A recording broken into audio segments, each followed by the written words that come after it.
America, and today I wanted to do an update on where I'm at in cutting out my Lori Holt quilt blocks. So it is November, and my goal is to have all of my blocks cut out by January, the beginning of January, so that I can start sewing in January. I would like to sew one block a week starting in January 2025, and then once I get done with all my blocks, I will put them into a quilt.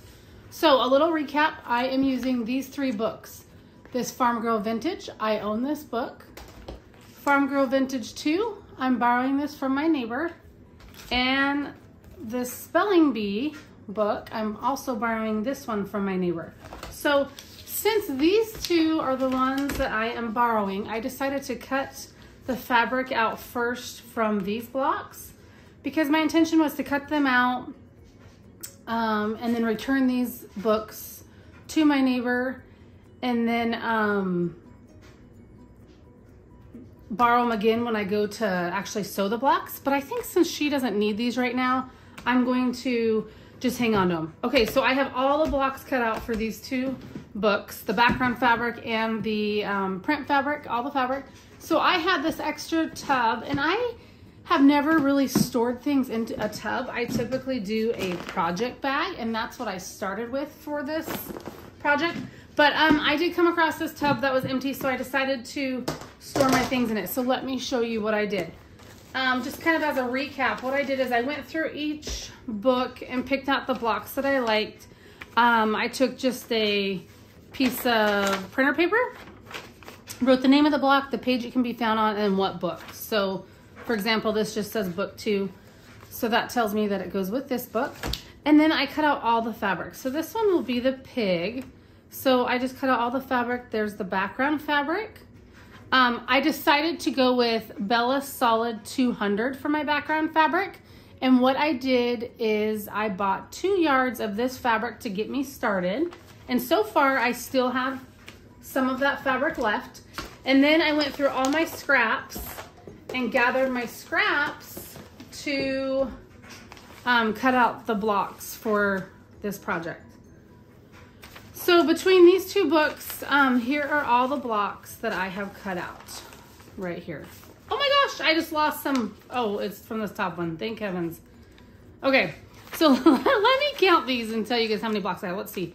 1, 2, 3, 4, 5, 6, 7, 8. So there's 8. I'll put those back in here. 8, 9, 10, 11, 12, 13. So out of these two books, there are 13 blocks that are cut out. They're right here. And then I started cutting out a couple blocks from here. And I left those in this project bag because I did not have enough fabric, I felt. So here is my Bella Solid that I'm cutting from, and there's some yardage in there folded up. And then here's the rest of my scraps. Let me show you. So I'm going to empty out this bag. So these are all the scraps that I chose. I guess that's left over. I mean, I did choose them for this, but you can see this one's a large piece, but you can see a lot of them are just smaller pieces. So when I was going through this book and the patterns that I chose right here, a lot of them had 3.5 inch squares, 4.5 inch squares, 5.5, or maybe like the measurement was by 5.5 or 4.5 or 3.5. And some of these just didn't work for whatever colors I needed. So I do have some larger scraps. Let's see, in here, I do have some larger scraps. But these ones just did not work for my blocks. So I'm setting those aside. I'm setting my solid fabric aside, which I still have some of that 2 yards left over. So I am pretty confident to think that this Bella Solid will be enough for these blocks. So going back to this situation here with the scraps, I didn't have any scraps that I liked to complete all these blocks. Now some of them, I was able to set the fabric aside for the blocks. And then there are a few that I didn't have fabric for. So we'll just say maybe 3 of these blocks. So, well, these 3 here. And then I also needed to add some to my barn. And then I think there was, oh, the sheet block. I know I needed to get a cream for that. So I needed to get some fabric.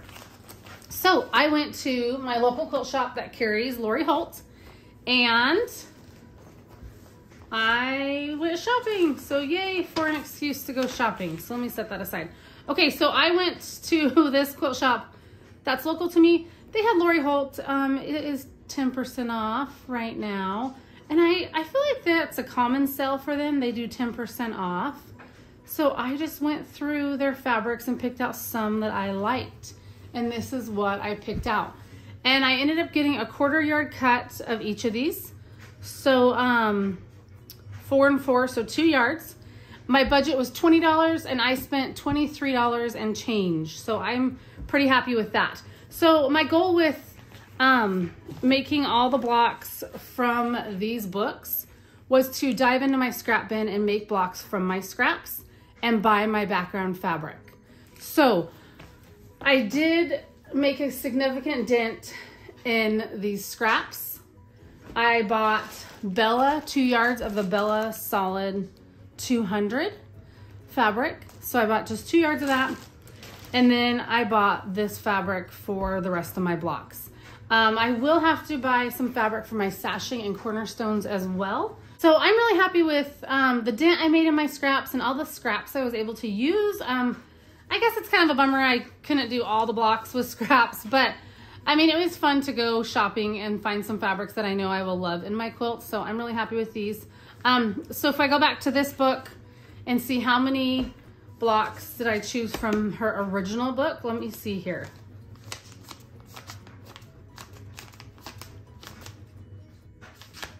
Whoops, hold on. 1, 2, 3, 4.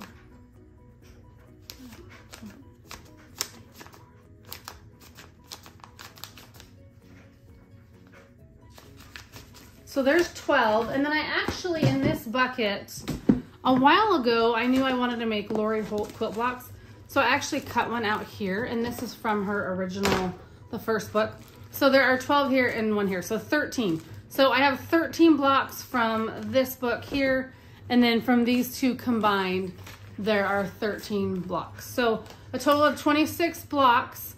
I'm not sure what my layout will be. I need to write up the numbers, I guess, figure out my numbers, figure out, hey, is 26 a good number, or should I come up with maybe 27 or 28 or 29 blocks? I just am not sure what will be the best route to go on that. But I wanted to share with you my progress on this. So now I need to go through and take these that I bought fabric for, cut this fabric up, and then these ones right here, I just set aside my fabric. It hasn't not been cut up, and then I haven't even cut the background fabric yet. So just to recap, like I did in my first video explaining my Lori Holt process, this is how I go about, I guess, gathering the fabric for these blocks. So the first thing I did is I went through my book and I said, okay, what blocks do I like? And I just wrote each block on a piece of paper, and then I folded it over to create a little envelope. Then I went through all my scraps as I was looking at a pattern in the book. And it might say you need, let's see how big this one is. Okay, well, like this one, you might need a 1 inch by 2 inch piece for this. So I just cut, or 1 by 1. So I just cut a big chunk off from my scraps, set it in here. You know, you might need a 4 by 6. So I cut off a chunk, set it in here, and I just have all these fabrics set aside. So this was one step. I went through and did a whole bunch of these. So that's one step. Then my next step will be taking this here, turning to the page in my book, and then actually cutting all of this fabric to size, and then taking my background fabric and cutting that to size. And then once that's done, I will put everything back into this little folded piece of paper here, and I will say, okay, this is done. I will set it aside in my bucket here, and then everything will be ready to sew. So my plan is in January of 2025 to start sewing 1 block a week. So what I will do is I will just come to my bucket, I will take out 1 of the blocks, and I will sew it up, and I will share with you all. And then at the end of this, I will have enough blocks to put into a quilt. And then I would like to do a scrappy sashing and a scrappy cornerstones. So I will probably go back to the store, buy more fabric, figure out how much I need for sashing cornerstones. I will probably have some scraps here. I might have some scraps in here. I'm not sure how skinny of sashing I will do yet. I'm thinking maybe 1.5 inches, maybe 2 inches, but I'm not sure. So I might have some fabric scraps that I can still pull from. So I would like to keep all of these in my project bag until I'm completely done with this quilt. So I do like to do that. There have been times where I put all my scraps away and then I'm kind of like bummed because I have to go dig through my scraps if I miscut something or whatnot. So yeah, I just wanted to share with you guys where I was at. So hopefully between now and January, I will cut out all of these blocks from this book and then get started sewing, and I will share that with you. So again, I'm using these 3 books. Super excited. They all are really cute. They have just super cute blocks in here. I just love them so much. And my neighbor said she does not need these back anytime soon, so I am just going to keep them and sew. I was kind of thinking maybe in January I'll start with this book and then maybe move to this book and then the spelling bee book. But then part of me is wondering if I should hurry and get these done to give these back to my neighbor. I don't know. What do you guys think? I keep asking her, hey, are you sure I can still borrow your books? And she's totally okay with it. So I might just have to hang on to them since she's okay with it. And I also feel like starting maybe from the original book at first will be fun. And then moving on to all of these other books. One last thought I had is I think it'll be a lot of fun if you guys decide to sew along with me. I did have a thought that, you know, sometimes making a quilt, an entire quilt, is a lot of work. So I wanted to just make a suggestion. If you have these books and you think, hey, I would really love to sew along, but maybe I don't have time to make a quilt, or maybe you're kind of still thinking about all of it, you could make a block and you could turn it into a pot holder. Maybe you could do a table runner or a table topper. You could do a bed runner. You can make a small throw quilt, nothing huge like a twin or anything, just a small throw quilt, a baby quilt. If you really want to keep something for yourself, maybe a mini quilt to hang on the wall. You could do a pillow cover for like your couch or your sewing chair or whatever. But I just think it'd be fun to just make some blocks and to use books like that we have and that we own and that we love. Because I feel like when I buy things, I love them. Like I've used this book so much. It was worth every penny. And I just think it's so fun to use things that I have.